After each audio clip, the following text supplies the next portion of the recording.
Hello everyone, welcome to Make Studies. Today we are going to learn net positive suction head, one of the most vital topic in our engineering as well as in our working life is net positive suction head. I hope you will enjoy this video. So let's begin. We will cover different aspects of net positive suction head, that is basics to clear our concept, types, derivation, how the formula can be derived with simplest method, various cases and practical approach. Basically, we will make a series of videos to capture all these parameters. Have you heard the term NPSH? So what does it mean? N for net, P for positive, S for suction and H for head. So NPSH means net positive suction head. Remember, we will talk about head instead of pressure. In this video, we also capture how to transfer from pressure to head. Now, NPSH basics. In the basic part, we will capture centrifugal pump working philosophy. Already we have made a video, but here we will give a glimpse of its working philosophy. A basic idea about vapor pressure, which is one of the most important factor for NPSH, and understanding pressure versus boiling point. This is a motor, this is shaft, and an impeller is mounted on the shaft, and this is the casing where the impeller is mounted. This portion is the suction side and this is discharge side. Here is the centrifugal pump, this is the source and this is destination. A pipe is connected between source and centrifugal pump suction, and from the centrifugal pump discharge to the destination tank. There are many strainers, valves, controls which we are not going to discuss in this video. Now, when motor is powered, the impeller starts to rotate and with the help of the centrifugal force draws the liquid from the source and delivered it to the destination. See, this is the impeller and this portion is impeller I. When the impeller starts to rotate, the liquid also starts to rotate and a low pressure will be developed at impeller I. And due to this low pressure at the impeller I, the water starts to feel that pressure and it flows from the source to the pump impeller or the impeller I, and liquid is transferred through the pump. Let's see how the liquid comes to the impeller I.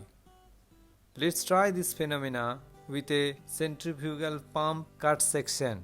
This is the centrifugal pump, this is the cut section, this is impeller, this is impeller I, and this portion is suction. This is basically suction pipe, or we can say suction, and this is the discharge side or discharge pipe. Now liquid flows like this and impeller rotates and the liquid discharge through the discharge port. Let's see a datum line along the x-axis and pressure line along the y-axis. Now if we try to understand the pressure from the suction side to the discharge side, we see the pressure is reduced at the suction near to the impeller I and it is lowest at the impeller I, then it gradually increases up to the discharge line. A small decline in discharge pressure due to the various losses. At the impeller I, due to the low pressure, it graphs shows the lowest point, and after that, due to the rotation or the centrifugal force, the liquid velocity increases and the pressure also increases substantially. This profile is called pressure profile. So here is the lowest pressure, and if this lowest pressure equals to vapor pressure or lower than the vapor pressure, then the problem will arise. Now this lowest pressure or this vapor pressure concept can help us to protect a pump. And here come the term NPSH introduced. Let's try to understand the vapor pressure before jumping into the NPSH. Vapor pressure. Vapor pressure is that pressure at which a liquid starts to vaporize or boil. It's basically pressure exerted by vapor over a liquid. Let's try to understand with a simple scheme. This is a container, it has some liquid and it is closed. Let's heat the container. What happens? With certain temperature, the liquid start to boil and it will form gas. So it will go above the liquid and exert a pressure on the liquid. Normally it is denoted as PV. But if we change it into head, then we can write PV by rho g. Let's try to understand a bit more. This is the pressure cooker and it is used to increase the pressure so the food can be boiled properly. We know that water boils at 100 degrees centigrade temperature with 1 atmospheric pressure. Now if we increase the pressure about 2 atmosphere, then the temperature of the water will be 121 degrees centigrade, at which it will start to boil. On the other hand, if we reduce the pressure, the temperature also will be reduced.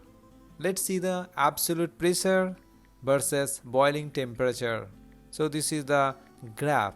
You see, if pressure is increased, temperature will increase. If pressure is reduced, temperature also will be reduced. If we see the table between pressure versus boiling point for water, we see at 1.013 bar, the boiling point is 100 degrees centigrade. 2.068 bar, boiling point will be 121 degrees centigrade. 3.034 bar, the boiling point will be 134.0. If we reduce at 0.1 bar pressure, the boiling point of water will be 48.5 degrees centigrade. If we reduce more at 0.05 bar, then the boiling point will be further down, about 32.9 degrees centigrade. So can you believe it that at 0.05 bar, the water will start to boil at 32.9 degrees centigrade? Let's try to understand. Say water at 34 degrees centigrade temperature is transferring through a pump. Now this is the impeller eye, and if the pressure is less, like 0.05 bar, its temperature will be 32.9 degrees centigrade, which will allow the water to boil and bubble will be formed. So this is the bubble you see. It looks nice, but it makes a huge impact in pump design and pump life. If the pressure and temperature is low, or if the bubble forms with the water, this bubble also transfer on the impeller. Let's try to understand with an example. Here is the bubble and it is simply transferred on the impeller, and as the centrifugal force acting on this, an impeller is rotating, the velocity of water will increase, which will create force on the bubble, and this force will reduce the size of the bubble, and after that, with more pressure, the bubble will be collapsed and it will hit the impeller, and it will result cavitation on the impeller. Let's try to see at actual. So this is the impeller and this is bubble. Forces are acting on the bubble and its size got reduced, and the surface thickness of the bubble is not uniform. So the least thickness portion will be hampered and forces will be acting on that. It will start to create like a funnel structure, and gradually it increases and size of the bubble will reduce because of the pressure, and the funnel will be increased, and at a point the funnel size will be maximum where this bubble cannot retain its original shape, so it will be simply burst or collapsed and create a shock on the impeller surface. See, this is the portion, and this bubble is not a single or two or three, it's a millions of bubbles are formed, and each bubble will hit on the surface of the impeller and result cavitation. Look at this image. Now how to avoid this problem? It's simple. Consideration of NPSH. So we have already learned the pressure profile. Now if you observe, a vapor pressure line will exist here. So this is the vapor pressure line, and there is a gap between the vapor pressure and the lowest pressure at impeller eye. So this is basically net positive suction head, where the pressure at the impeller eye or the suction pressure is more with respect to the vapor pressure, and there is no chance of bubble formation or cavitation. And see, this portion is above vapor pressure and positive, so that is why this net positive terms comes in net positive suction head. If the suction pressure reduced to vapor pressure or lower than that, then the problem will come. For example, this is the water at 34 degrees centigrade temperature, and we have seen that if the pressure reaches 0.05 bar, then the boiling temperature of water will be 32.9 degrees centigrade. It means the low temperature 32.9 degrees centigrade will allow the water to boil. Since the water temperature is 34 degrees centigrade temperature, definitely at 32.9 degrees centigrade the water will start to boil and vapor will start to form, which results cavitation. Now as per definition of NPSH, it implies minimum suction head required above vapor pressure to avoid cavitation. It implies suction head minus vapor pressure head. Now let's try to understand how to derive NPSH formula. So a pump is connected to source and destination with pipe and all other accessories, and since it is net positive suction head or NPSH, we will focus on suction side only. We will consider 2 points. One is at suction side, another one is at impeller eye. Now as per definition of NPSH, we say suction head minus vapor pressure head. So suction head means the head at suction. Basically it is the head at the pump impeller eye. Actual head at the pump impeller cannot be measured. Normally the suction head is considered as the head at the suction flange, and we will apply Bernoulli's equation in point number 1 and 2, and we will try to derive the formula of NPSH. So let's see energy at point 1. First we will consider datum line at the impeller eye. See, as per HIS Institute, we have seen the datum line at impeller eye. So this is an open tank and atmospheric pressure is acting on the surface. Let's see, PA is the atmospheric pressure. So atmospheric pressure head will be HA equal to PA by rho G. PA means atmospheric pressure, rho is the density, and G is the gravitational acceleration. Don't be confused about this HA is equal to PA by rho G, since it is net positive suction head. Head means we have to write in feet or meter instead of pressure like Newton per meter square or kg per centimeter square. We all know that basic equation pressure P is equal to H rho g, where P is the pressure, rho is equal to density, g is equal to gravitational acceleration. Pressure P is measured at height h. From this image we can easily write P is equal to H rho g, or we can write H is equal to P by rho g. The same thing is captured here, Pa by rho g. Now at the source, the velocity of water or the liquid is negligible, so V1 is equal to 0. So velocity head V1 square by 2g is equal to 0. And there is a suction lift. As the pump is above the source, we say the suction lift or the elevation is Z1 is equal to Hs. This is the static head. It is basically suction lift. So Hz1 is equal to Hs. So at point 1 we got the energy Pa by rho g minus Hs. Hs is minus because it is suction lift or below the datum. Now at the point 2, pressure P2. So the pressure head will be P2 by rho g, and if the velocity is V2, then velocity head will be V2 square by 2g, and the elevation head will be Z2, which is 0 here as point 2 lies on the datum, and there will be frictional loss, so plus HF. So this energy at point 2 will be P2 by rho g plus V2 square by 2g plus HF. As per Bernoulli's equation, we can equate energy at point 1 is equal to energy at point 2. So this equation can be written as P2 by rho g plus V2 square by 2g is equal to Pa by rho g minus Hs minus Hf.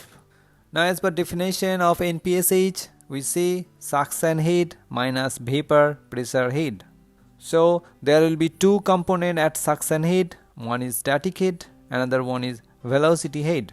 If the static pressure is P2, then static head will be P2 by rho g. If the velocity is V2, then the velocity head will be V2 square by 2g. So the total suction head will be P2 by rho g plus V2 square by 2g.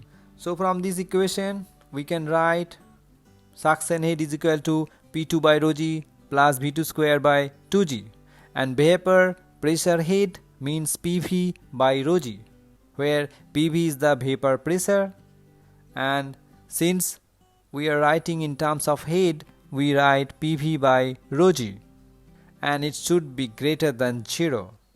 Basically it should be positive. It doesn't mean that 0.1234. It depends on the manufacturer data and the calculated data, so that cavitation can be overcome, and there will be some sufficient margin so that NPSH value will be accepted.